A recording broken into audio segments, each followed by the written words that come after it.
ফজরের নামাজ পড়ে প্রতিদিনই যাই।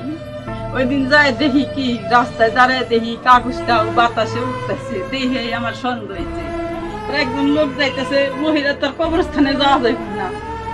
আমি এক সাইডে গাছের ওনে যায় দাঁড়াইয়া দেখে আমি চিৎকার দিছি, সারা হান্ডা খুঁজছে, খুঁড়ে উঠায় নিয়ে আবার পাড়াইছে, মানে পাড়াই পাড়াই থিয়া গেছে।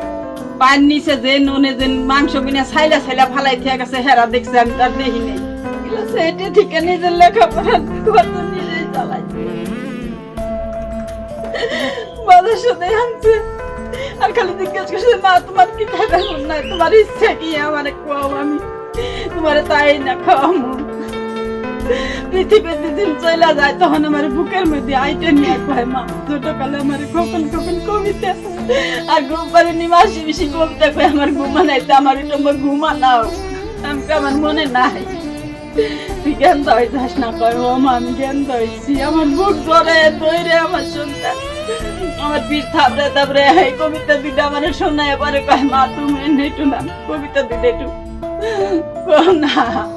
আমি পিঠ থাপড়ে থাপড়ে কবিতা কই, আমার মেয়েটা আমার চোখে পানি পোষায় দেয়। লাস্টে আমি কই আতুর ভিজিয়ে ঠোঁট দুইটা পয়সা দিছি, তারপরে জিবলা পোষাই দিছি, হাত ভিজিয়ে এরকম করে পোষাইতেছি। আর আমার এই বাম হাতটা এমনি এমনি করে পোষাইছি। তখন ডাক পারো, ও মা মা। আমি কই তোর গালের ভিতরে আমার হাত দাও, তুই কথা করবি না, চোখ করবি না। ভাই না, তোমার জানি তোমার শেষ মা কয়ে ডাক দিতেছে, আর কোনোদিন তোমার জানি তোমার ডাক দিব না মা কয়ে।